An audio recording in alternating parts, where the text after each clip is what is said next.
Bueno, muchas gracias. Bueno, muy bien. Vamos a ver si colocamos el PowerPoint. Bueno, mi nombre es Diego Rodolfo Villegas.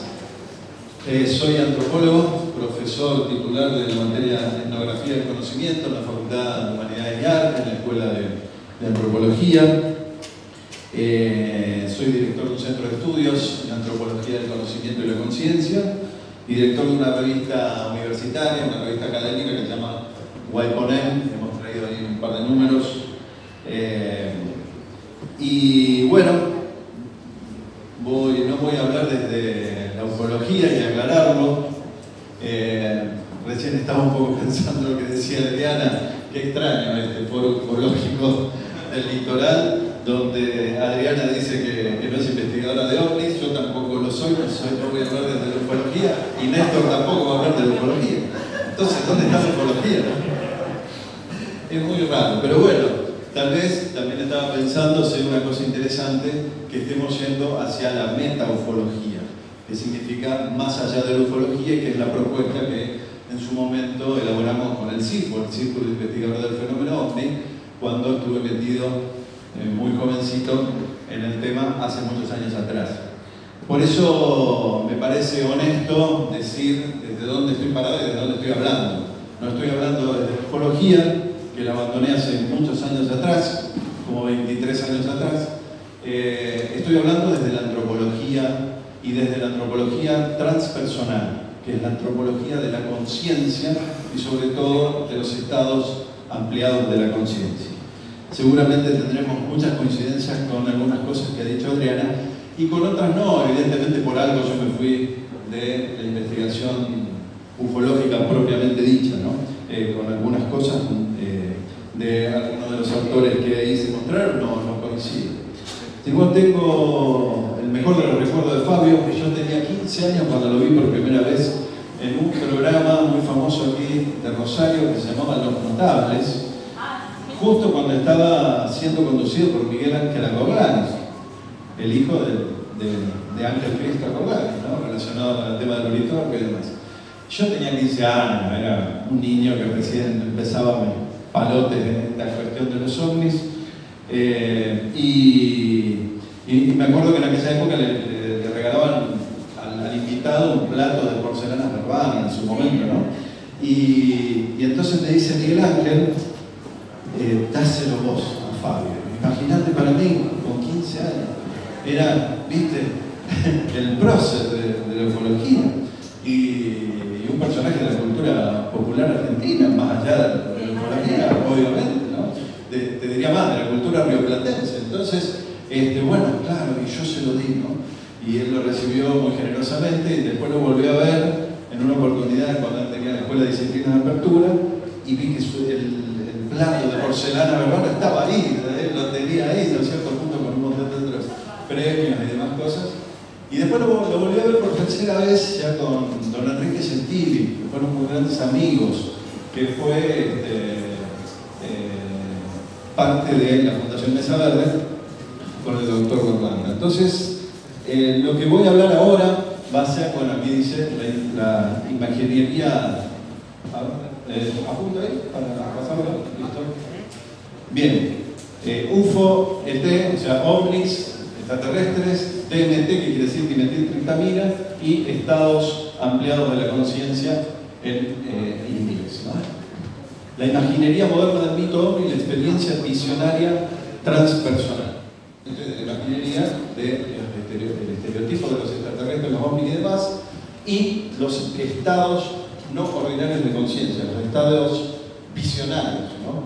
Que se obtienen a partir de un montón de experiencias. Ustedes saben, los místicos han tenido experiencias visionarias, como también se pueden obtener a partir de rituales con plantas, el mundo indígena, por ejemplo, como el calor extremo, el frío extremo, danzas tipo como las danzas sufíes, la meditación, por supuesto, de todo el mundo hinduista, budista, etc. ¿no? La ciencia tiene catalogado más de 20 estados no ordinarios de la conciencia, y el sueño es uno que todos hemos experimentado y que todos experimentamos todas las noches, ¿no? Donde los sueños también toda esa imaginería se pone en funcionamiento.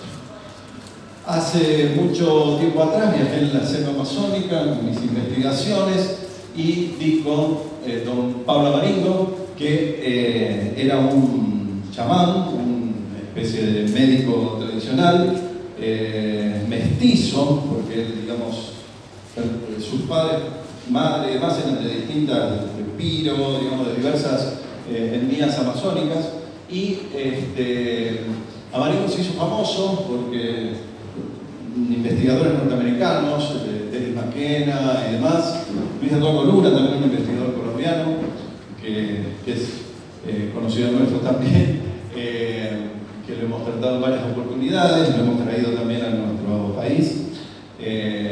Cuando lo conocieron, vieron que tenía talento para la pintura, para el dibujo, ¿no? Entonces, ya por el año 78, por ahí que él había dejado de oficiar como curandero, como sanador, como médico tradicional amazónico, le dijeron, ¿por qué no pones un poco todas tus visiones y demás en pintura, ya que sabes dibujar? Bueno, se puso a pintar, realmente un pintor bastante bueno. Sus pinturas viajaron a universidades de Estados Unidos y de Finlandia incluso, y ahí se empezó a investigar un poco sus pinturas.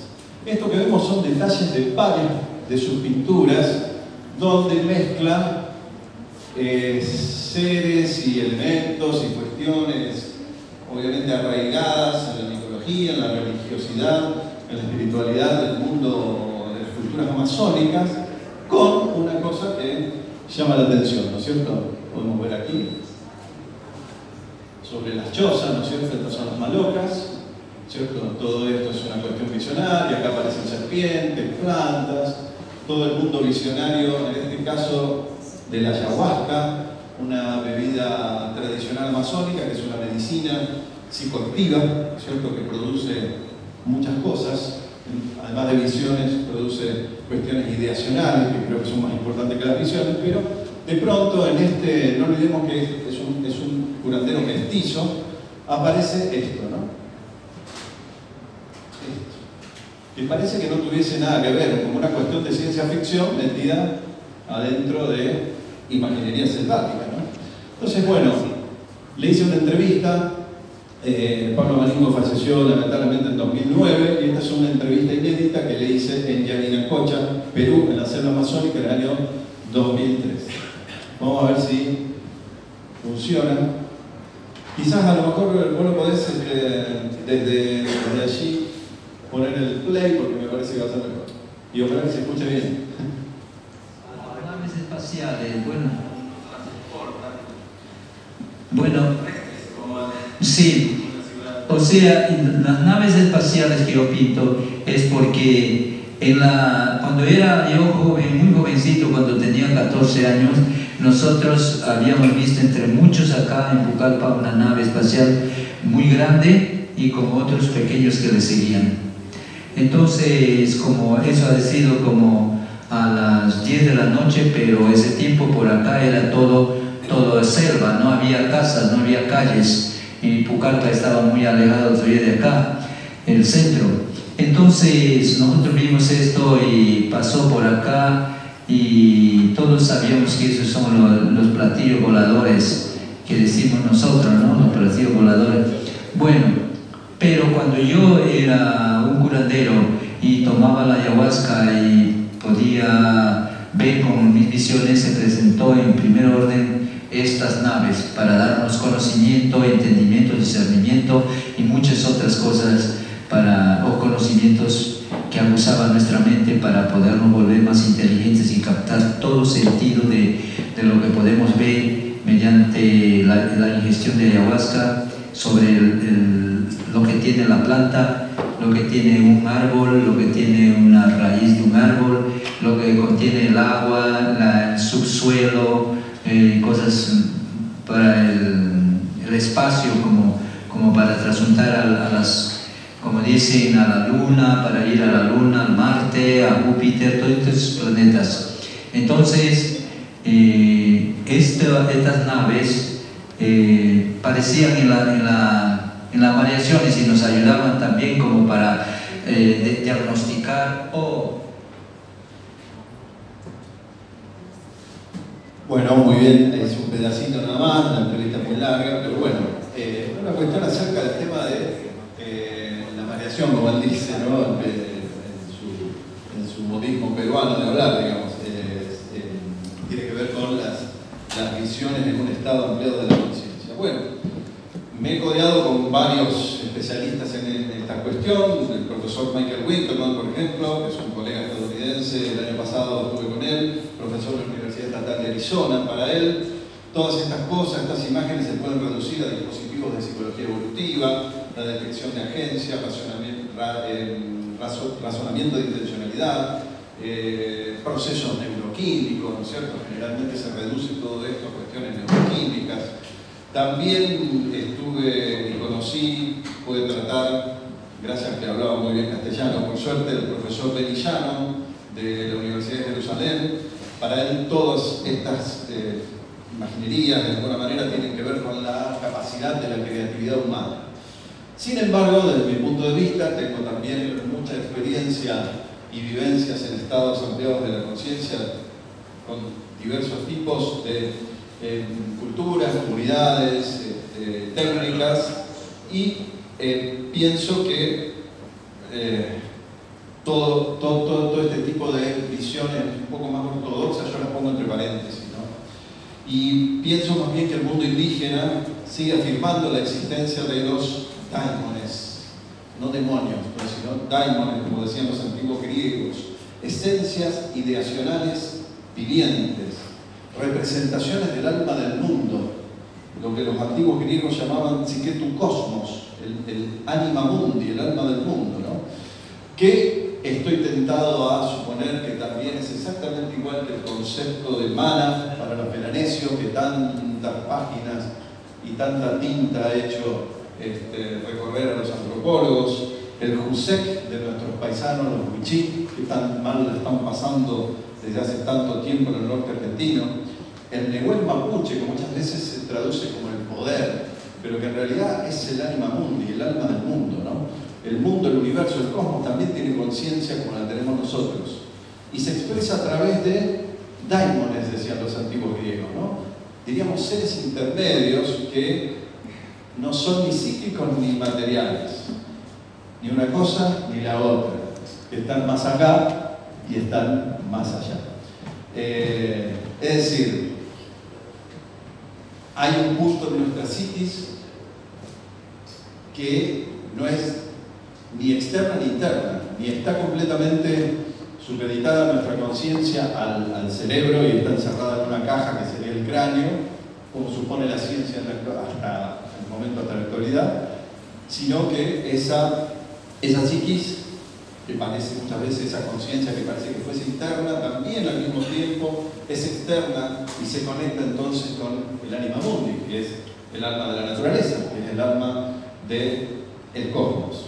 Sea como sea, a mí me sigue intrigando esta relación entre un auténtico mito occidental, moderno, como es el platillo volador, que nace en 1947 con aquella famosa visión de Kenneth Arnold en Estados Unidos, y la figura del gris, digamos, los extraterrestres en general, con este tipo de experiencias donde se conjugan tanto los estados ampliados de la conciencia como, aparentemente, un aumento dentro de la cuestión biológica de la DMT, la dimetiltriptamina, que es una molécula que ha sido señalada por algunos autores, por ejemplo Rick Strassman de la Universidad de Nuevo México, como la molécula del alma, la molécula del espíritu, aquella llave biológica que sí tiene que ver con lo neuroquímico, pero que habilitaría la apertura, digamos, hacia ese mundo que sí, obviamente, es intangible, que es el mundo psíquico-espiritual, ¿no? Entonces, en los últimos tiempos me fui encontrando con gente, algunos son exalumnos míos incluso, otros no, en este caso no es así. Vi con Damián, que es un joven artista visual, documentalista, aficionado al yoga y a la introspección. Me cuenta que sus experiencias psicoactivas no suelen ser visionarias, pero en 2015 cruzó a las famosas islas que tenemos aquí enfrente, en nuestra ciudad, sobre el río Paraná, consumió con un amigo hongos psilocíbicos, hongos psicoactivos, y mientras su amigo contemplaba profundamente las aguas, se preguntaba si así como ellos documentaban todo, porque eran documentalistas, que ellos filmaban y observaban todo el tiempo a la gente, digamos, en ese estado ampliado de la conciencia, el amigo estaba, digamos, se preguntaba, digamos, si no habría otros, o algún otro con mayúscula, que también nos estaban observando, ¿no es cierto?, como ellos solían observar y documentar toda la gente. Y bueno, y estaba ahí filosofando un poco, como suele pasar con estas experiencias, y la respuesta pareció llegar no a su amigo, sino al propio Damián, que estaba echado en aquel ambiente que se dan las islas bastante selváticas, y aparece en sus visiones la figura de un alien verde, amarillento, fluo, brillante, que tocó su abdomen y tal vez, no sabemos, algo hizo con ese gesto. Y en la segunda oportunidad también, luego de varias tomas de ayahuasca, no ya aquí en la isla, sino en Perú, en Tarapoto, en Perú, ya en un contexto tradicional, con un curandero tradicional, digamos, adentro de una maloca, una choza como la que veíamos antes, con guía y demás, aparecen nuevamente estos seres. Ahora sí muy típicos, ya no eran fluos brillantes, sino que eran con un color grisáceo, delgadísimos, con esos famosos ojos negros enormes. Entraban, dice él, a la alma loca, se paseaban por dentro, volvieron a tocar su cuerpo, no sabe qué es lo que le hicieron, y luego desaparecieron por la misma puerta que habían entrado. Como hoy en día Damián es una especie de artista visionario, vamos a decir, trata de reflejar, con poesía, con arte, como es la única manera de reflejar las experiencias en estados ampliados de la conciencia, ven como muy psicodélico todo el cuadro y, por supuesto, reflejar esa figura que todos conocemos, por lo menos dentro del ámbito ufológico. Bueno, ahí lo vemos a Damián, que está en mi oficina, digamos, mostrando algunas de sus pinturas. Le pedí que realizara un dibujo y este es el dibujo que me hace el 8 del 5 del 2019, por eso les digo que son dos testimonios bastante cercanos en el tiempo, y más o menos esta es la figura. Como vemos, lo que más resalta siempre son los ojos de la visión, los ojos penetrantes que aparecen en muchas civilizaciones, en muchas vasijas indígenas, y que significa eso, los ojos del alma, los ojos de la visión, los ojos que permiten ingresar al Anima Mundi. Un ex alumno mío, que se llama Nehuen, 27 años, estudiante de antropología, estudió diseño gráfico, aunque dice que no le sirvió mucho para esto que está haciendo ahora, residente en Chavás desde hace algunos meses, siempre tuvo interés en lo artístico y en lo visual, pero desde que comenzó a realizar algunas experiencias en estados no binarios de la conciencia, sobre todo con el psilocibe, con ayahuasca y demás, dice que es como que se destrabó algo, porque él a veces dibujaba, pero le resultaba que era una cuestión totalmente vacía, que no lo sentía, lo que él por ahí copiaba un paisaje, hacía un retrato, pero de pronto se destrabó algo y empezó a fluir toda una información con una técnica bastante novedosa para él, porque los dibujos es como que me cuenta que van apareciendo muy de a poco y aparecen solos. Desde un punto él comienza a dibujar con un papel blanco, ¿no es cierto? Y en una sola noche por ahí está 4 o 5 horas seguidas, ¿no es cierto? Y la tinta, digamos, va corriendo casi sin él saber qué es lo que está dibujando. Él no sabe cómo va a terminar su dibujo. De hecho, como les decíamos, es casi una meditación activa. Cuando empezamos a hablar fue muy interesante porque surgió esa palabra de parte de él también, la imaginación activa. Acá tenemos a una especialista, la mejor especialista en Carl Gustav Jung, en psicología analítica que tenemos aquí en Rosario, Gabriela Milatich, y bueno, por eso ahí me está mirando con una mirada cómplice, exactamente. Claro, es la comprobación de que la imaginación. Es lo que le habla, él utilizó la palabra meditación activa y me dice que es casi automático, como si fuera una escritura automática, ¿no? Y antes veíamos a Parravicini, ¿no? Que también tuve la suerte de conocer al hermano, un caballero. Nunca vi una persona tan caballero en mi vida. Casi automático, ¿no? Entonces, bueno, la metáfora que él usa es que él es como un buzo, él es como un buzo, ¿no es cierto? Se prepara todo así y después profundiza en aguas, por así decirlo, oceánicas, aguas profundas, ¿cierto? Él las dibuja directamente, no es que las visualiza. Yo le digo, pero vos primero pensás a algo y después lo vas trasladando al papel. No. Él se pone con la microfibra, no sé con qué dibuja el papel, y si él trata de estructurarlo, al dibujo se traba. Ahí se para la cosa, ¿no? Si él trata de hacerlo más consciente, se traba. Cuando lo deja fluir, el dibujo fluye, ¿no?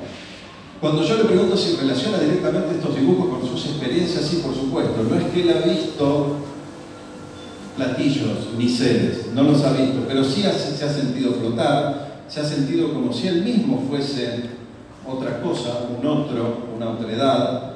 Y estas cosas fluidas, digamos, flotantes, ligeras, como sin gravedad, ha sentido presencias, no netamente quizás extraterrestres, pero sí presencias. Y como él dice, no soy aficionado ni a la ciencia ficción, ni a las películas de este tipo de temática, ni tampoco al tema OVNI, que es una cosa que no le interesaba nunca antes. Y vamos a ver algunos, bueno, ya ustedes habrán visto, mientras yo hablo sin parar, ustedes ya habrán visto que está rodeado de, bueno, todo el tiempo estamos encontrando distintas significaciones a este gran dibujo, pero por supuesto que allá es muy notorio la presencia de platillos voladores. Estos son algunos acercamientos. Lo primero que me pareció a mí, bueno, eso por supuesto que baja de los platillos voladores son lianas de ayahuasca, ¿no? La liana de ayahuasca. Relacionado obviamente con sus visiones. Y los platillos parecen, apenas yo los vi dije, son platillos de estupa. No sé si ustedes conocen las estupas. Aquí vemos una del budismo tibetano, que tiene todo en el budismo en general, en realidad, que tienen, digamos, si uno la corta por acá, digamos, toda esta punta se parece mucho a las estupas, ¿no? Y que me gustan mucho tus platillos estupa, le dije, y él no tenía la menor idea de lo que eran estupas. Son templos budistas, ¿cierto?, que tienen son axis mundi, ¿no es cierto? O sea, todo esto representa distintos los elementos antiguos, la tierra, el fuego, el aire, y por supuesto representan los tres planos de los mundos chamánicos. La punta, el mundo superior, por supuesto, el mundo del medio y el inframundo. Vemos algunas otras representaciones. Aquí, por ejemplo, es muy interesante, los platillos estupas se van transformando casi en sombreros que caen sobre estos personajes. Y aquí, por ejemplo, me da la impresión de estos sombreros camboyanos, ¿no es cierto? Se parecen mucho. Estos platillos se parecen mucho a los antiguos cascos. Este es el 13º Dalai Lama, ¿no? Con estos cascos tibetanos antiguos. Es decir, la mezcla de cuestiones culturales, por supuesto aparecen las chozas, todo tipo de animales, bueno, acá el ojo de la conciencia, que todo lo ve, ¿no es cierto? Este personaje que parece que tiene una especie de copa, payasos, y bueno, y por supuesto, lo que a mí me llamaba la atención son los omnipresentes platillos voladores, que no deja de ser también un mito occidental. Aquí, por supuesto, un hongo psilocíbico, ¿cierto?, con un montón de caritas que parecen los grises, un montón de platillos. Bueno, es infinito, podríamos estar todo el día analizando las distintas expresiones simbólicas de estos dibujos. Este, por ejemplo, es interesante por las patas de insecto, que podría ser una especie de mantis religiosa o algún otro tipo de insecto, más las caritas, más la cuestión planetaria. Y por supuesto aparecen los tres mundos. Este es el mundo superior, claramente, este es el mundo del medio y el inframundo, ¿no?, que baja hacia distintas cuestiones, digamos, sótanos dimensionales, por así decirlo, y este personaje tan extraño que sería como el axis mundi que une los tres planos del universo. Hace muy poco, el sábado 19 de octubre de 2019, participé en mi primera experiencia de peyote, un cactus del desierto del norte de México, con don Rafael Carrillo Pisano, un maestro increíble, un chamán, marácame se llama en su propio idioma, huichol del norte de México. Éramos unas 15 personas, justamente aquí en la isla, nada menos que jurisdicción de Victoria. Y bueno, cada uno pasó su propia experiencia. Bueno, al día siguiente, sin yo buscarlo de ninguna manera, estábamos ahí prestando atención a nada, y me acerco a un grupito de personas que estaban ahí hablando, que habían participado en la experiencia igual que yo. Y ahí me encuentro con Cecilia, que en realidad también no había sido alumna mía, pero la tenía conocida y vista en la Facultad de Humanidades, y la escucho decir qué miedo que me dio lo que vi anoche. Entonces, bueno, me acerco y paro la oreja para escuchar a una persona que estaba contando lo que había vivido esa noche. Bueno, en un momento dado, cuando empieza a describir qué es lo que había visto, dije, no puede ser otro testimonio más para... ya está dando para un libro, para escribir un libro con los testimonios de imaginería ovni y extraterrestre que se dan en estado no ordinario de conciencia, ¿no? Y bueno, efectivamente ella tuvo una experiencia muy particular donde trabajó sus vínculos personales más íntimos, sus vínculos familiares, y simbólicamente se le aparecían en sus visiones distintos tipos de animales. Cada uno de esos animales tenían que ver con algún tipo de relación o vínculo personal, familiar. Ella sabía, cada vez que veía pasar uno de estos animales, que los veía como si fueran una película, ¿no? Con los ojos cerrados, por supuesto, por ahí a lo mejor yo doy por sentado que todo el mundo sabe cómo son estas experiencias, se dan, digamos, en forma de círculo, trabajadas por un maestro que va cantando, el curandero, se hacen de noche, ojos cerrados, durante 3, 4, 5 horas, en la oscuridad, por supuesto, dentro de un recinto, una maloca, una choza, etc., una carpa, donde sea. Bien, entonces las caras de los animales iban pasando, cabras, toros, venados, gacelas, no eran animales de la isla, eran animales de la cultura huichol, eran animales que son importantes para la cultura del norte de México, ¿no? Y entonces veía, en un momento decía, ¿dónde estoy yo acá? Que veo las relaciones con los demás, ¿no? Pero se vio ella misma como un conejo, como una ardilla, después como una gacela. Y así fue actuando diversas relaciones y diversos vínculos personales. En un momento se traslada a un baño, que era una especie de cobertizo, como ella lo dibuja ahí, y siempre con ojos cerrados, ¿no es cierto?, son las visiones. Pero este pique, cuando ella va por cuarta vez al baño, con los ojos abiertos, el susto que se lleva. Cuando ve primero un ojo desincorporado, un ojo delante de ella, color fluo verdoso, que por supuesto, como estaba con los ojos abiertos, a pesar de seguir estando en el trance, pero digamos, uno ve la realidad del mundo cuando abre los ojos, digamos, puede caminar, digamos, puede trasladarse en este caso a ese baño que eran 2 paredes, digamos, y luego de este ojo aparece esta figura, que por supuesto no la quería dibujar, sigue teniendo mucho miedo, y tuve que insistirle mucho para que me haga estos 2 dibujos. Por suerte llegamos a tiempo y me hizo hace muy poco los dibujos antes de aquí de la presentación. Bueno, es el conocido y típico alien con ojos grandes, en realidad eran ojos verdes, y en un momento dado, cuando ella siente mucho temor, siente que es convocada por esta figura, por eso yo le dije, vos fuiste a trabajar relaciones, y viste distintas relaciones con familiares y distintos vínculos personales, y de pronto cuando aparece este otro posible vínculo, el miedo te hizo que lo rechazaras, y ese vínculo era con la otredad, pero no lo pensaste desde ese punto de vista, no sé, dice,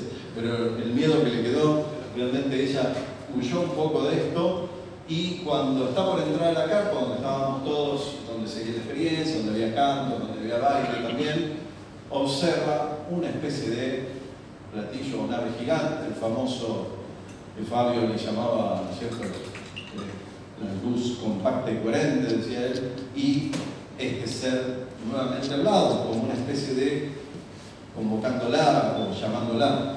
Nuevamente rechazó esa figura, ¿cierto? No quería saber más nada, se mete adentro y, bueno, sigue la experiencia por otro lado. Luego tuvo sueños con esta figura, y bueno, y ahí está la cosa, ¿no? Ella sigue teniendo miedo a esta, para mí, representante simbólico de la otredad, ¿no? La otredad la convocó, pero ella se negó a este vínculo quizás chamánico. Pasamos al último chamán médico tradicional de los chorotes, que además habla el idioma. Ya no sé si conocen, los chorotes son el pueblo indígena de la República Argentina más pequeño, más minoritario, son muy pocos. Y encima la mitad ya ha perdido el idioma. O sea, hay muchos que ya hablan en español solamente, y don Héctor habla chorote y español. Don Héctor nunca supo de mi afición de joven al tema de la ufología y de los ovnis. Jamás hablamos de nada que se parezca, ni nada que tenga que ver con el espacio, ni la ciencia ficción, ni nada de esto. Y un día, estamos acá, por ejemplo, estoy en Tartagal junto con él, y acá estamos en la Facultad de Humanidades. Estaba contento Héctor, fuimos a comer y me dice, te voy a contar una historia. Te voy a contar, dice, acá vemos imágenes de los chorotes cuando todavía el Estado argentino no los había esclavizado, ¿no? Todavía vestían a la usanza de su tradición. Y don Héctor me dice, estoy contento y te voy a contar una cosa que nunca se la conté a nadie, que es el origen de los poderes de mi linaje, que es un chamán, o sea, los poderes se transmiten por mi abuelo, bisabuelo, etc. Y yo en un sueño, cuando era joven, dice, vi, se me mostró, vi, son sueños lúcidos, sueños transpersonales, no son los sueños que tenemos nosotros, aquellos que no tenemos ningún tipo de poder, ningún tipo, ¿no? Entonces, los sueños comunes, ¿no? Y me dice, vi a alguien que era, yo sabía que era un ancestro mío, no sé de cuándo estamos hablando, dice, capaz que 1000 años, 2000 años, o sea, me tiraba cualquier cifra, ¿no? Este era un cazador-recolector que iba con su bolsita para recoger miel, como todavía se sigue haciendo ahora en el norte, y de pronto ve unos seres. Y me empieza a describir los seres. Cuando don Héctor me describe los seres, yo le digo, para un poco porque ya sé de qué me está hablando, ¿no? Ya los conozco. Y vamos a mi casa y le muestro esta figurita de acción, ¿no es cierto? Que tengo, figurita de plástico, ¿no es cierto? Las famosas figuras de acción, yanquis, y me dice exactamente así era lo que vio mi ancestro. Y a partir de ahí es que se generaron, es más larga la historia, pero bueno, a partir de ahí es que se generaron mis poderes que después fueron pasando, y me empieza a hablar de la historia de los habitantes de la luna y un montón de cosas que tienen que ver ya con, estrictamente con la mitología chorote, y que si quieren saber un poco más, por supuesto, está en mi libro Los Espíritus del Aire, que los invito ahí si lo quieren comprar a un precio más barato de lo que está en Mercado Libre. Bueno, los chorotes también conocieron a la ayahuasca, un descubrimiento mío, se llama Incahuetiki o Imanesti también. Ahí estoy, esta es una choza en Yacubi, área Abá-Guaraní, Tupí-Guaraní. Son lianas de la ayahuasca, ¿no es cierto?, que están sosteniendo los techos de las... O sea que en el norte argentino también, muchos no saben, se utilizó, ¿no? Bueno, esto aparte. El otro caso interesante relacionado con los estados no generales de conciencia es el de Terence McKenna. No sé si lo conocen, Terence McKenna, el gurú de la psicodelia de la década del 60 en Estados Unidos, una especie de filósofo que tomaba muchos hongos psilocíbicos y después escribía y daba conferencias acerca de sus experiencias. En uno de sus libros, justamente, pero está en inglés, pero creo que después se tradujo, sí, se tradujo aquí, se llama True Hallucinations, o alucinaciones verdaderas. Cuenta la historia de que estando en la chorrera, en la selva colombiana, sin estar en trance, vamos a decirlo mal, sin estar drogado, ¿no? Para que se entienda, ninguna planta, ninguna cosa, ve una nube que se acerca, digamos, aunque él todo el tiempo estaba bajo los efectos de algo, en ese momento justo no estaba bajo los efectos de nada, y ve que esa nube se transforma en una nave adamskiana, ¿no es cierto? Siendo que está John Adamski, ¿no es cierto? El famoso John Adamski, sabiendo que, él mismo sabiendo que la nave adamskiana, a todas luces, todos los investigadores, por lo menos el 95% de los investigadores están de acuerdo en que es un fraude. Hasta se ha encontrado la lámpara de la década del 30, de donde Adamski construyó sus famosas fotos fraudulentas, ¿no? ¿Cómo puede ser entonces que un mito, que un fraude, se transforme en algo que él vio aparentemente en el exterior? Para los parámetros de la ufología, elitista, desde el punto de vista del psico también equivocado, Teres Maquena sería un testigo no calificado, ¿cierto? Ese es el término que se usa. Y él decía que al revés, él era un testigo muy calificado porque él tenía experiencia de visualizar un montón de cosas con todo tipo de drogas alucinógenas, vamos a decirlo así, y sin embargo esto no se parecía en nada, dice él, a lo que a las experiencias que tenía frecuentemente con los psilocibis, con la ayahuasca, etc., ¿no? Es muy interesante, pero tampoco le da una, vamos a decir, no le da una entidad de realidad, de realidad material, de realidad total. Y él mismo dice, esto fue sacado de mi infancia, de mi mente infantil, de cuando él y su hermano Denis, luego se transformó en un gran etnobotánico, que llegamos a conocer con el doctor Néstor Berlanda en 2 oportunidades. Digamos, él estaba fascinado también por el tema ovni cuando eran niños, y esto parece haber sido sacado, dice, de mi mente infantil, ¿no es cierto? Muy interesante. Vamos a pasar a otro caso, el caso de Caimito. Bueno, hay una antropóloga alemana, Angélica Geber-Sayer, que hace un trabajo de campo en un lugar, en la selva amazónica, que se llama Caimito. Y resulta que ahí había ocurrido, mientras ella está haciendo un trabajo de campo, así se llama, ¿cierto?, las investigaciones que hacemos nosotros los antropólogos cuando vamos al campo, decimos, vamos al lugar donde hacemos nuestros recortes, investigamos un recorte de estudio, y resulta que estaba toda alborotada la comunidad indígena allí, en Chiquibuconibu, porque se habían visto unas luces raras que rebotaban, como que luces, no otra cosa, como globos, ¿no es cierto?, que daban vuelta, y bueno, y nadie sabía de qué se trataba, y entonces ¿a quién le pregunta? Yo siempre digo, nosotros vamos y preguntamos a la ciencia, y tratamos de verificar con fotografías, con estadística, con radares, etc. Ellos, su forma de conocimiento, por supuesto, el sabio es el chamán. Entonces fueron a su chamán y le preguntaron, a ver, ¿qué es lo que está pasando acá? Entonces el chamán toma su brebaje mágico de la ayahuasca de noche y al día siguiente dice, ya sé lo que está pasando. Están viniendo los antiguos incas, ¿no?, que son en estas naves. Ve una especie de nave también adamskiana, muy interesante también, mito moderno yanqui y occidental, y de pronto, en lugar de bajar extraterrestres de la nave, que bajan soberanos incas, ¿no? Baja un chapá inca, y ¿qué les dice? Les promete que ellos van a tener prosperidad como los mestizos y como los blancos, sin perder su cultura.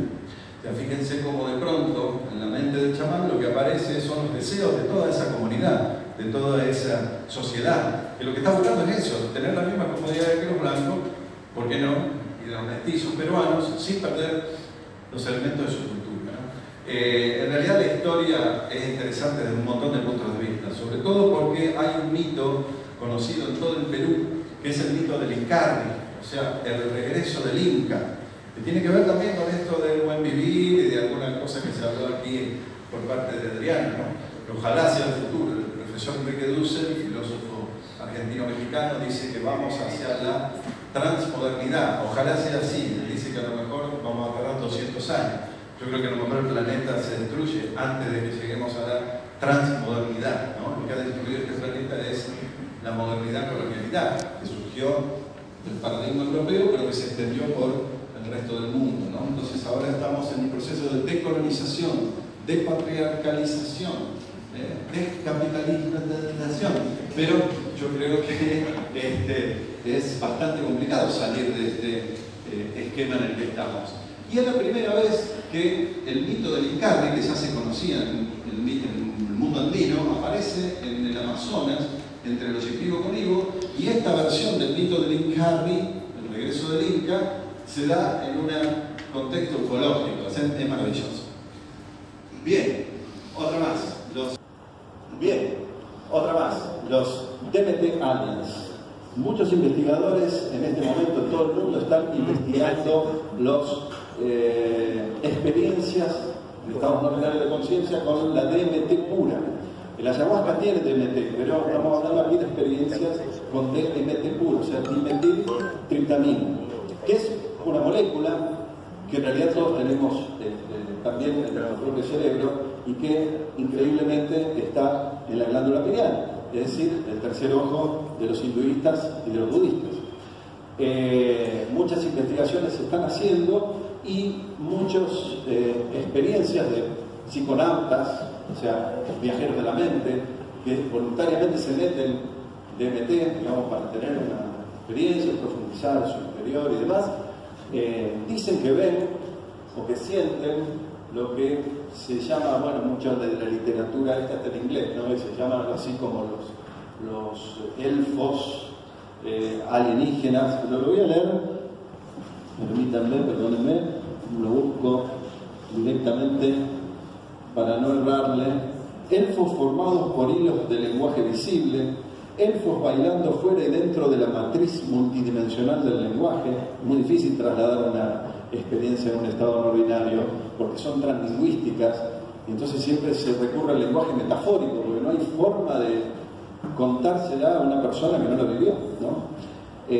Siempre cambiantes, plegándose multicolores, mostrando el lenguaje visible del cual son creaciones, elfos máquinas autotransformables, homúnculos sintácticos, interesante, niños demiurgos fractales hechos de luz, gramática y sonido. Justamente hablamos de Teres McKenna. A Teres McKenna, en muchas experiencias en DMT, se le aparecieron estos seres elfos, como quieran llamársele, y le dijeron: ¡hurra! ¡Bienvenido! Envías a tanta gente acá, pero tú vienes tan pocas veces, le dijeron. La similitud de estos seres, además, con el bicho, con la mantis religiosa, ya está expuesta en Los Extraños, en el libro de Néstor y Juan, en Los Espíritus del Aire también, así que yo siempre digo, prefiero que lean mis libros a dar una charla, así que bueno, los invito a que si quieren seguir profundizando este tema, directamente lo puedan leer de allí, pero es obvio, se dan cuenta que el famoso alienígena tiene mucho que ver con la mantis religiosa, que aparece mucho también en estas experiencias. De hecho, es la antropomorfización de la mantis, ¿no? Otro caso muy interesante, el Hospital Bizarro del Dr. Philip. El Dr. Arturo Philip fue un pionero argentino en la década del 80 en esta cuestión de conectar la medicina occidental, en este caso la psiquiatría, el médico psiquiatra del Hospital de Carmen de Patagones, el Hospital Neuropsiquiátrico de Carmen de Patagones, con la medicina tradicional de los pueblos originarios, en este caso, por supuesto, mapuche, en una villa cercana a Carmen de Patagones, una villa Miseria, por supuesto, se encuentra con esta machi, o sea, curandera, digamos, o médica tradicional de los mapuches, y la lleva a trabajar al hospital. Por eso tiene un libro escrito que se llama El Hospital Bizarro, ¿no?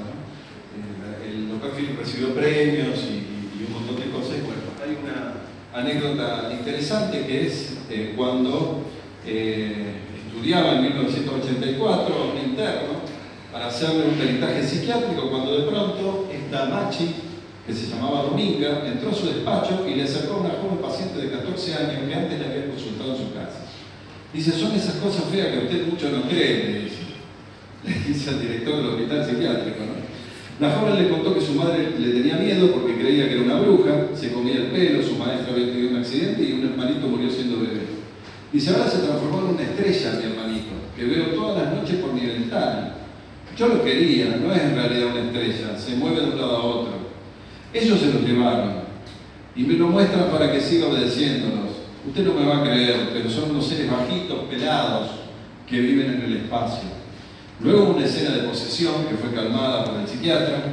Dominga inquirió al director, ¿y doctor? ¿Vio lo que esta chica tiene? Antes de que de sus labios surgieran vocablos científicos tales como construcción imaginaria, mito de características fabulatorias delirantes, la Machi le cuenta que se trata del Calcu, un espíritu dañino mapuche. Y esos enanos pelados, le dice, son la forma más común en que se muestra el Calcu. Pregúntele a César, otro paciente de origen mapuche que estaba ahí en el hospital psiquiátrico, que los conoce bien. César declara, antes cuando estaba mal me visitaban colgados del techo, arriba de un ropero, siempre de a dos.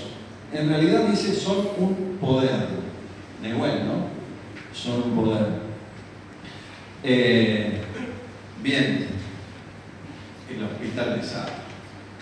Un caso más que interesante que está en mi libro Los espíritus del aire, Omnivisión y antropología transpersonal, en el capítulo final, que tienen ahí algunos ejemplares que he podido traer, es el de Adriana. Adriana tomó ayahuasca en una experiencia que realizamos con el doctor Orlando ya hace muchos años, en el año 2000, 2001. Inesperadamente, porque no tenía ninguna relación con el tema OVNI, tiene una serie de visiones en su experiencia donde pasa por todas las fases exactas de cualquier relato de abducción, de cualquier libro ufológico de abducciones. Exactamente todo, ¿no? Con los tubos, con los botones, con la famosa camilla donde le hacen investigaciones y demás, inclusive con un famoso feto, ¿cierto?, que lo sacan, que le dicen que se lo llevan al espacio. No hay diferencia entre este relato de esta chica, que más allá que después estuvimos investigando si su deseo de tener un bebé puede tener o no tiene que ver, yo creo que va mucho más allá de su cuestión biográfica, de su cuestión biográfica. Puede ser que tenía deseo de tener un bebé, que haya vivido esa experiencia por esos contenidos personales, pero más allá de los contenidos personales también están los contenidos transpersonales, no lo olvidemos. Y ahí es donde aparecen los grises, que son justamente un símbolo del anima mundi, digamos, y de muerte y renacimiento, ¿no es cierto? Yo en ese sentido también coincido con el doctor Juan Acevedo y el doctor Néstor Berlanda, que en su libro Los extraños proponen la idea del gris como la conexión entre dos imágenes muy potentes, la muerte y el nacimiento. El gris se parece tanto a una calavera como a un feto, es decir, muerte, renacimiento. ¿Qué es lo que necesitamos? Justamente todas las experiencias místicas, todas las experiencias en estados no binarios de la conciencia significan una muerte y un posterior renacimiento, ¿no? Creo que es también lo que necesita la cultura occidental, una muerte y un posterior renacimiento hacia quizás ese contacto con el mundo espiritual que hemos perdido, ¿no es cierto? Bien, rápidamente les voy a contar también algunas cuestiones que aparecen en mi libro Antropología Transpersonal sobre el caso de aquí el amigo Juan, que se hizo famoso a partir de la película de Alex Tibelman, Testigo de otro mundo, pero que esa película en parte fue, digamos, inspirada por un artículo que yo escribí en el año 2010-2011, que aquí está, en fotografía, ¿no es cierto? He traído dos ejemplares de Antropología Transpersonal para aquel que lo quiera ver, y que se llamó El caso Pérez, extraterrestres o iniciación trunca. Aquí, esta fotografía, estamos con Berlanda, yo estaba mucho más flaco, sin barba, sin en 2011, cada vez más gordo. Y él también, Juan también, Mirá Juancito que flaco está. Voten los jóvenes. Bien, el caso, como ustedes saben, o algunos saben, fue digamos, investigado por Raúl Bertolini y en su momento Fabio Serpa también, por supuesto, y Jacques Vallée, y Américo Lumelli, ¿no? Bueno, acá está Américo Lumelli, aquí está Bertolini con Jacques Vallée en el año 79, recorte del diario La Capital, del ovnis que se vieron, los otros famosos dos casos que se dieron en el mismo periodo. Bien, acá está Bertolini y Vallée en el 79, y aquí estoy con Raúl, bueno, que por supuesto me le hago un homenaje, porque además de ser un psicólogo social, un tipo sumamente generoso y al que le pude hacer una larga entrevista que también aparece ahí en el libro, ¿no? Bien, en 2016 se pudo producir un nuevo encuentro, eso fue genial, entre Bertolini y Jacques Vallée. Se volvieron a reencontrar en Victoria, en el Museo OVNI, como podemos ver ahí, de Silvia y Andrea Simontini, después de 36, casi 40 años, ¿no?, de haber ocurrido el caso, ¿no? Acá la tenemos a Juan Pérez en el 79, en la estancia de la Victoria, Raúl Bertolini, Jacques Vallée y Don Felipe, el papá sin bigote, de Juan. Y acá estaba más flaco. Y acá está Fabio Serpa, obviamente, Jacques Vallée, Bertolini, señalándole, digamos, a Fabio el lugar a donde ocurrió el episodio, ¿cierto? Acá lo conocí yo a Juan. Yo tenía 18 años, fui como uno más así, al congreso de la FAESE del 88, donde aparecía Planner y estaba también para Néstor va a hablar de eso. Y acá estaba un joven Juan Pérez de 21 años, ¿no? A mí siempre me quedó su historia, yo le creí inmediatamente y nunca me olvidé. Pasaron muchísimos años y en 2010 se me ocurre, esa parte del congreso también, ahí está Américo Lumelli, se me ocurre acá, se me ocurre llamar a un investigador privado, un detective privado, un amigo mío que había trabajado conmigo hace muchos años, Sandro Galazo, y le digo, vos podés encontrarme una persona que no vive más en Venado Tuerto, que puede estar en cualquier lado del país y que se llama Juan Pérez. Me dice, vos me estás jodiendo, estás loca, ¿cuánto te tengo que pagar? Me dice, por favor decime que tiene otro nombre. Pero sí, se llama Juan Oscar. Listo, dice, dame 3 días y yo te lo ubico. Entonces, a los 3 días efectivamente me llama y me tira un dato y me dice, ya lo encontré a tu Juan Pérez, está en Sargento Cabral, provincia de Santa Fe. Bueno, vamos con Néstor. Resulta que cuando llegamos ahí, el dato era bueno, pero era antiguo, o sea, no tenía vigencia, digamos. Él había estado trabajando ahí, pero después se fue a vivir 5 años, 10 años a San Luis y demás. Entonces, claro, no estaba, no lo encontramos. Pero aquí esas casualidades, sincronicidades, vas a saber que otro personaje, dueño de otro campo ahí al lado, nos dice, espera que yo tengo guardado un número de un cuñado o algo, ¿verdad? Me trae un número celular y arrancamos con Berlanda, con el auto, mientras iba llamando yo a... Perdóname, amigo, me está comentando Juan, porque hay una cosa que tiene que ver con todo lo que fue la película de Caso Juan, etcétera, etcétera. Se dio una cantidad de sincronicidades y cosas que si uno las tiene que contar es para hacer una referencia entera.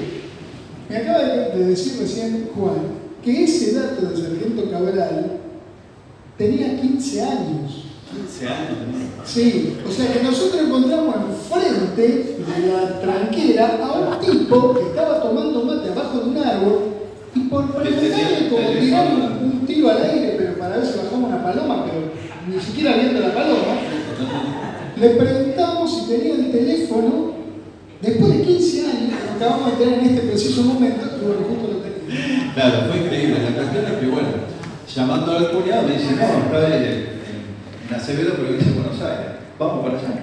Y no paramos y llegamos y ya lo encontramos de noche y ahí me vuelvo a encontrar con esa cara alineada y todo. Yo tenía la idea todavía del VHS, de la filmación esa que ustedes, la foto que ustedes vieron antes, ¿no? Claro, ya era un hombre de 45 años, que bueno, ahí tenemos esa foto. Y entonces empezamos a charlar, cuenta exactamente lo mismo que contó a los 12 años, lo mismo que contó en el congreso, que yo asistí, que tanto me impresionó, me llegó emotivamente, digamos, él tenía 21 años, y vuelve a contar lo mismo a los 45 años. ¿No? Pero es de aquí que esta vez llega un antropólogo, ¿no? Entonces, vicio del oficio, de la profesión, le pregunto, ¿vos tenés algo que nunca le había preguntado a ningún ufólogo? Porque yo siempre digo, los ufólogos quieren saber, ¿viste? Se preocupan por esa maldita cosa que está aparentemente en lo exterior, dice, ovni, de qué planeta viene, ¿no es cierto? ¿Cuál es la propulsión de las naves? Y no se preocupan, digamos, por el testigo, preguntarle, digamos, cómo está, digamos, cuál es tu contexto familiar, estás pasando por un mal momento, etcétera, etcétera, ¿no? Entonces, no, como que eso no interesaba. No es el caso de Bertolini, siempre lo aclaro, ¿no? Que es impecable la investigación y además era un psicólogo social. Y entonces le digo, ¿vos tenés ancestros indígenas? Me dice, yo soy guaraní, así con esa seguridad que seguramente no la tenía, calculo yo en el 78, que los pueblos originarios ocultaban su identidad, sobre todo en épocas de dictadura más que en democracia. Y ahora estamos al revés, en un florecimiento, digamos, e incluso hay, los antropólogos llaman, digamos, procesos de reetnización, o sea, donde aparecen, digamos, etnias incluso que se nos enseñaba antes en la facultad que estaban, que estaban exterminadas, como por ejemplo los huarpes, ¿cierto? Y no es así. Entonces, ahora con esa seguridad me dice, yo soy guaraní, quiero que yo hable el idioma, quiero que mis sobrinos sigan hablando el idioma, entiendo la cultura, qué interesante. Entonces a partir de ahí se empieza a dar otro diálogo diferente, donde aparecen todos otros elementos. Por ejemplo, los sueños premonitorios. Yo soñé esta casa cuando estaba en San Luis y ahora estoy en esta casa, en la ciudad de Buenos Aires. Y luego empiezan a aparecer elementos como, por ejemplo, yo le tengo miedo al rayo. Cada vez que hay una niebla blanquecina, que no le tengo miedo porque es la habitual en los lugares criminales y demás, pero hay otra más oscura que sí me da miedo, yo me escondo en el galpón y el rayo cada vez me pega más cerca. Obviamente, antropólogo, que me acordé de toda la literatura etnográfica donde los chamanes, los maestros curanderos y demás son iniciados por el rayo, ¿no? Que se dan caso en la cultura guaraní también, además de México. En México directamente, en el estado de Morelos, hay toda una gama de estos personajes que se llaman los graniceros, ¿no? Del estado de Morelos. Se dedican, digamos, al tema del granizo, la lluvia y demás, a controlar el tiempo, ¿no? Entonces, ahí ya empezamos a sospechar alguna otra cosa. Cuando volvíamos de aquella estancia, con Néstor empezamos a hablar y surge entonces sí la idea entre los dos de que acá puede haber alguna cosa que tiene que ver con un linaje. Sospechábamos que tenía que ver con el linaje materno, no paterno, el padre también de origen guaraní, pero criollo, la madre mucho más identificada con la cultura guaraní. En fin, todo eso está en la antropología transpersonal, ahí está el libro, digamos. Y claro, cuando yo lo conozco a Alan Stivelman fue porque fui a ver la película Humano, su primera ópera prima, digamos, y cuando sale afuera, él estaba presente, empezamos a charlar, le digo, yo soy de la Fundación de Saber, con el doctor Berlán, sí, mira, te vas a sorprender. Tenía una mochila así en la espalda y se saca el libro Los extraños, de Néstor y Juan, ¿no? Sobre el tema de las abducciones, dice, estoy trabajando en una próxima película sobre el tema de abducciones, estoy escribiendo un guión, dice, no sé por qué, dice, y este libro ya estaba agotado en el año 2000, dice, lo conseguí en una librería de usado y estoy leyendo ahí. Oh, es impresionante, digo, vamos, querés venir a mi casa, y entonces le invito ahí, comimos unas pizzas, le muestro todo lo que teníamos sobre el caso de Juan Oscar, esas últimas referencias, afirmaciones, por supuesto el artículo, vuelvo a reiterar, que se llama el caso Pérez, extraterrestres o iniciación trunca. Y Alan Stivelman se va con todo ese material a España, fue a presentar su primer película humana, se va a México. Bueno. Cuando vuelve, mucha gente le dijo, no hagas un cortometraje, que era su idea.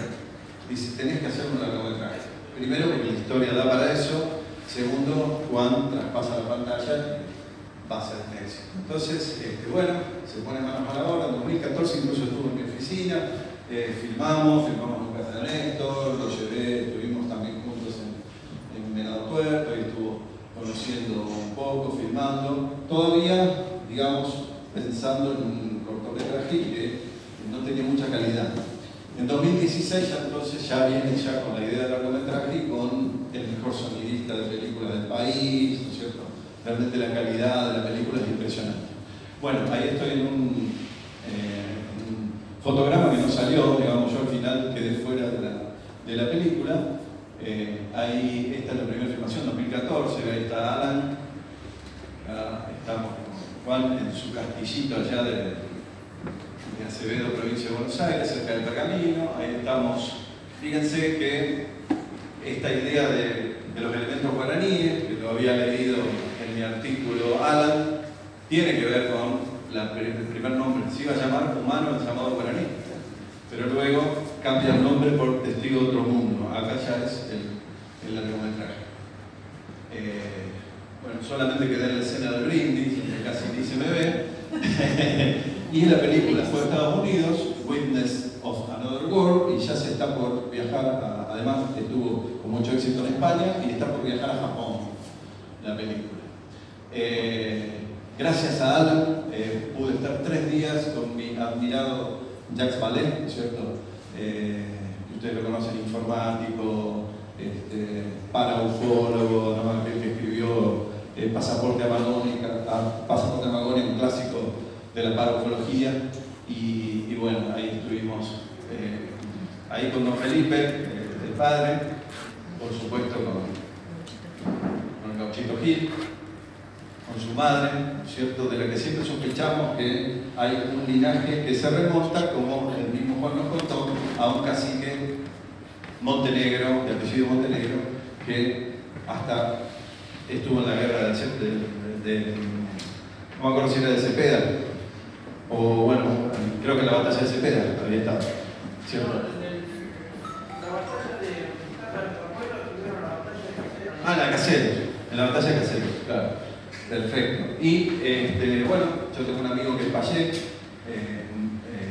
Tupi Guaraní, del norte de Salta, y le pregunto, Aguarapire se llama. Don Aguarapire, ¿usted qué sabe? ¿Puede ser que en la antigüedad existían guerreros chamanes, o algo así, chamanes militares, alguna cosa así? Sí, por supuesto, dice, una de las categorías era esta. Nuestros guerreros antiguos lo que pasaba era que soñaban, en sus sueños lúcidos sabían si tenían que hacer la guerra o defenderse, ¿cierto? Y a diferencia de los militares actuales, si el que soñaba tomaba esa decisión, ese Burbichaguazú, ese gran jefe comunitario, iba adelante, no iba atrás, iba adelante. Si una bala, una flecha, lo mataba y bueno, se equivocó. El sueño no era un buen sueño, pero si el sueño era un buen sueño, entonces el tipo ganaba. O a lo mejor había que llamar a la paz, había que negociar, ¿cierto? De acuerdo a los sueños. Entonces, esto existe. Y esto reforzaba nuestra idea original de que acá hay algo que quizás no tenga tanto que ver con el espacio exterior y sí tenga más que ver con un linaje y un espacio interior. Pasamos.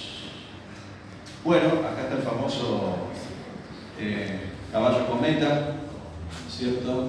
Este es el caso, lo único que quedó del caballo que lo pude tener en mis manos. Ahí Bertolini lo tenía como un fetiche en su casa, ¿cierto? Esto es sumamente interesante, ¿no es cierto? El caballo aparece lastimado y luego muere, ¿no? Y la cicatriz, la marco cicatriz.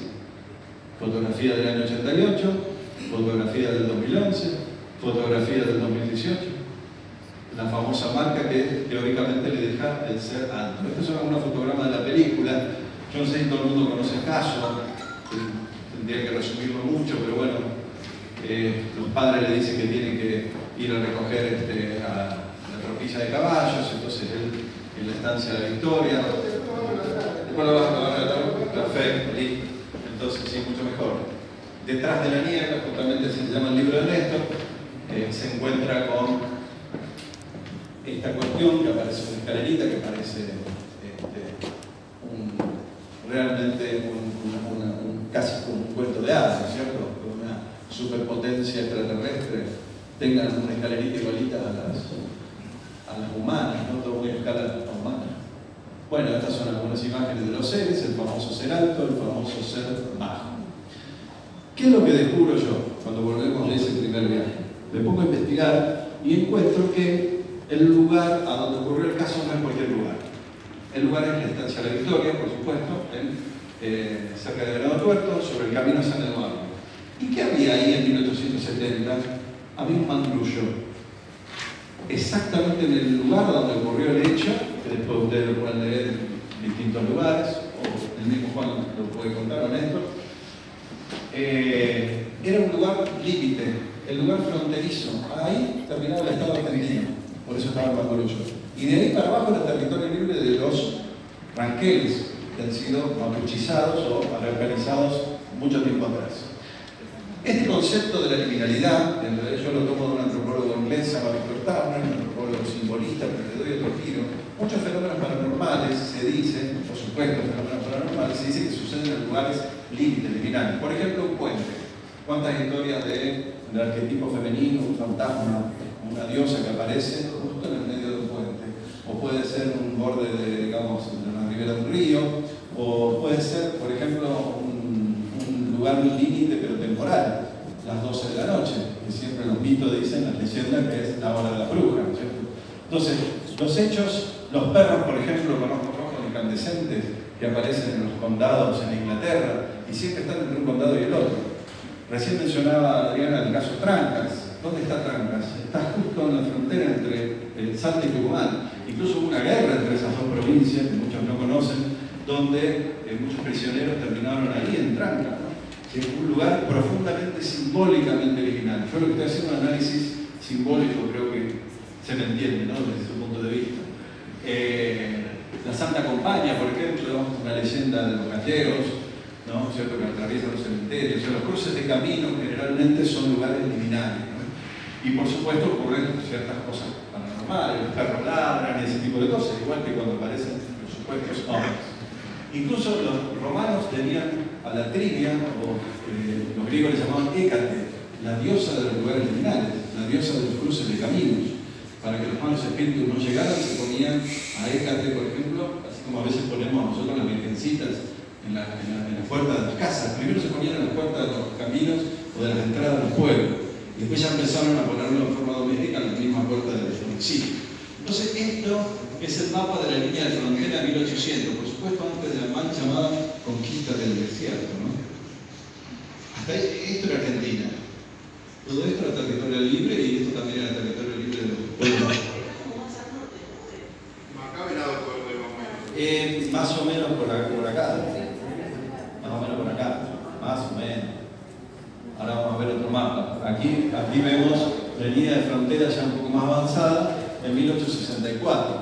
No está Zapallar, pero digamos que está por acá, está cerca de Loreto y Melicue, por acá.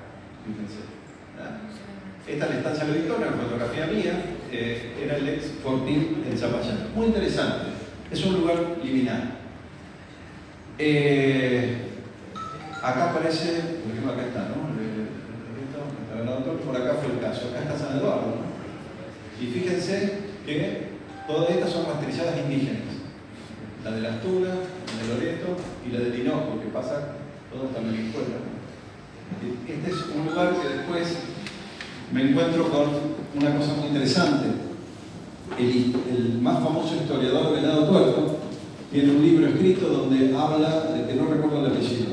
Aramuro, algo así. Sí. Algo así es algo que termina en Landaburu.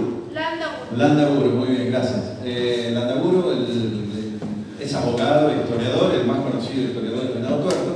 Cuenta varios casos de accidentes automovilísticos que se produjeron en el camino a San Eduardo, o sea, en esa antigua restricción indígena, porque dice que de pronto los automovilistas vienen y de pronto se les borra toda la realidad y como en una especie de sueño, como un estado no binario de la conciencia, ven indígenas revoleando las boleadoras y gente del ejército argentino con los gorros y los trajes del siglo XIX persiguiéndolos.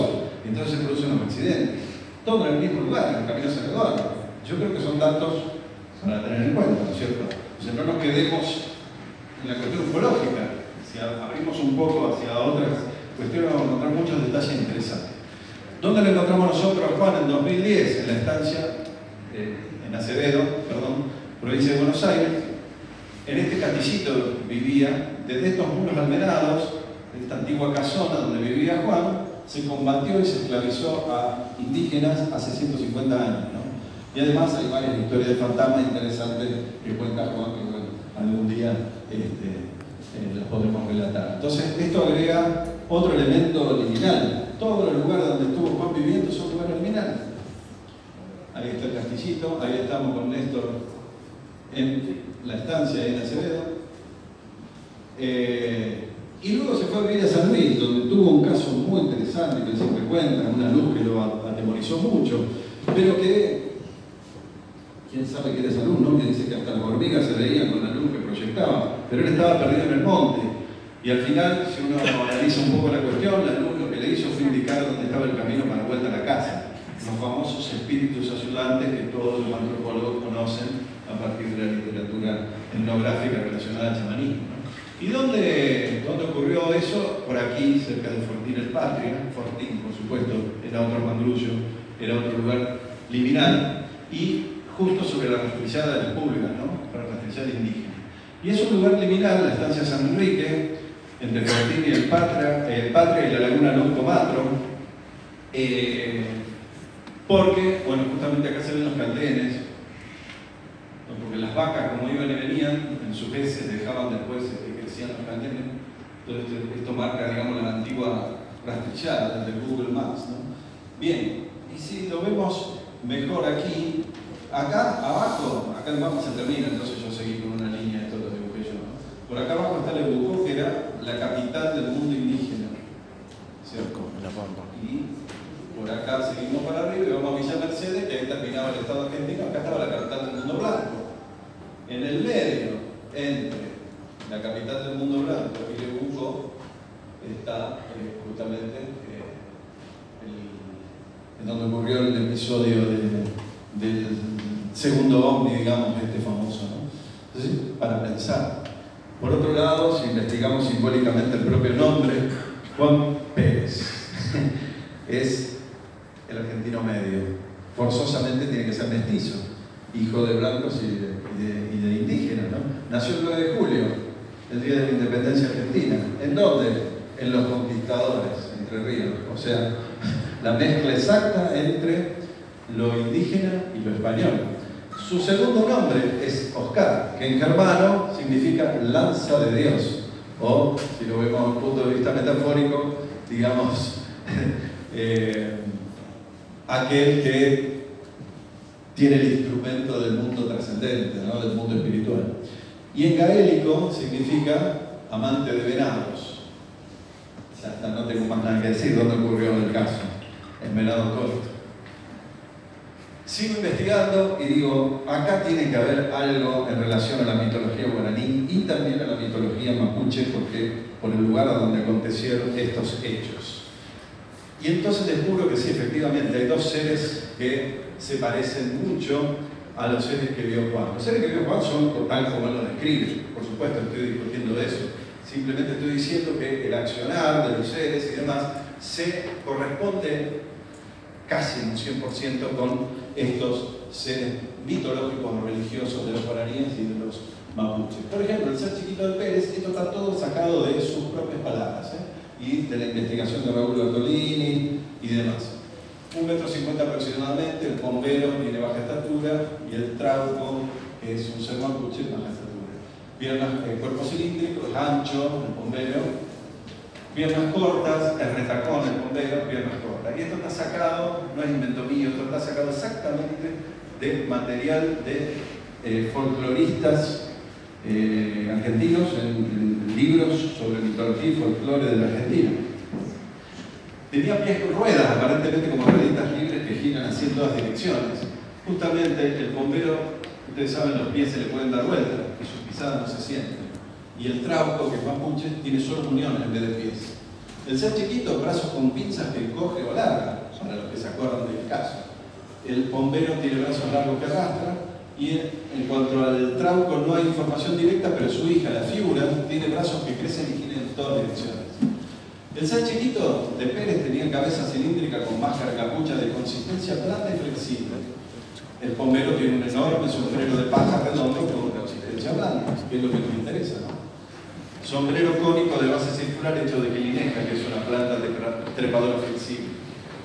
El ser chiquito era gris, plateado o acerado brillante. El pombero es moreno o en su versión yacillateré, que quiere decir fragmento de la luna, es plateado.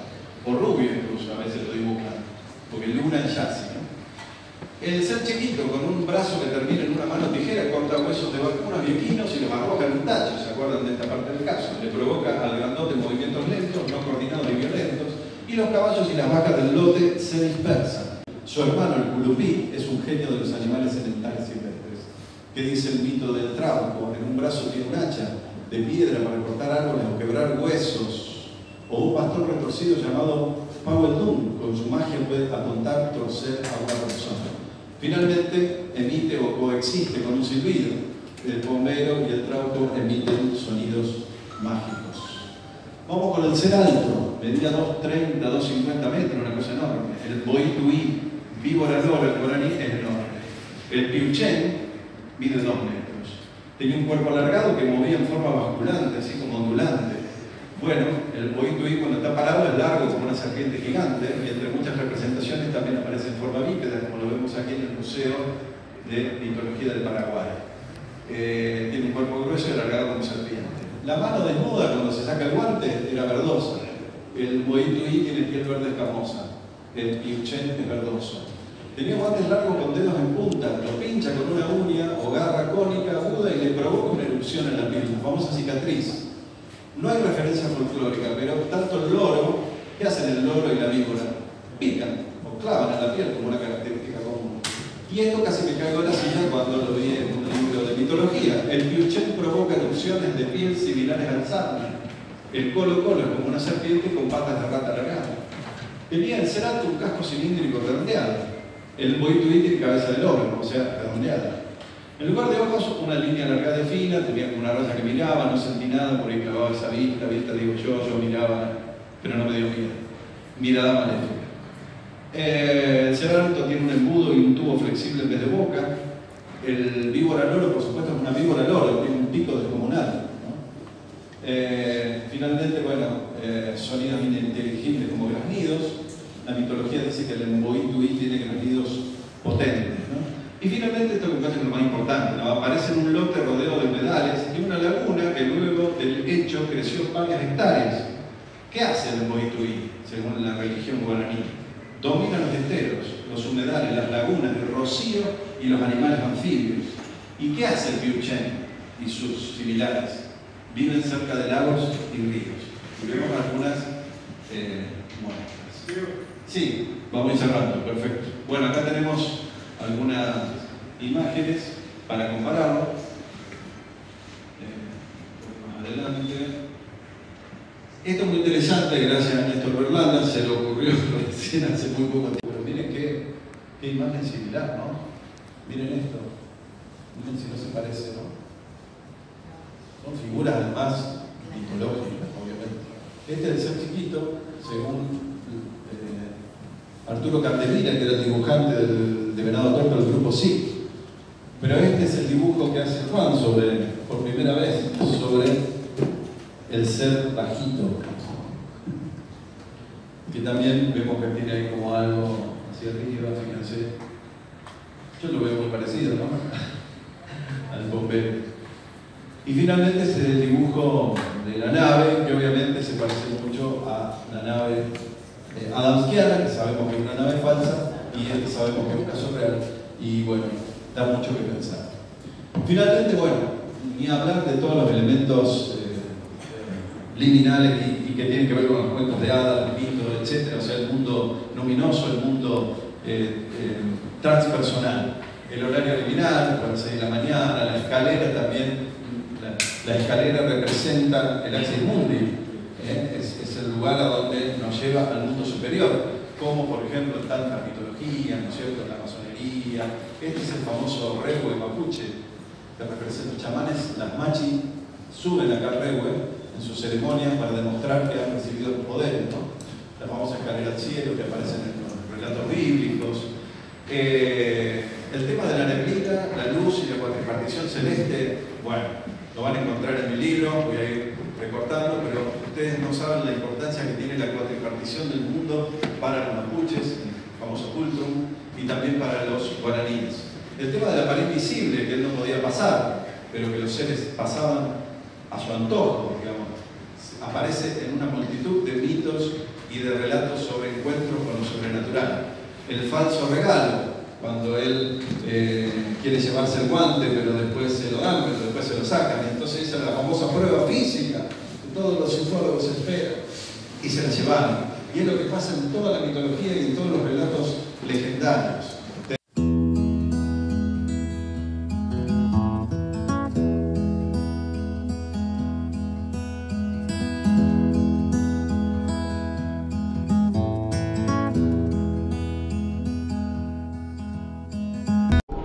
No olvides darle pulgar arriba y suscríbete a mi canal. Espero que te haya gustado y nos vemos en el próximo video.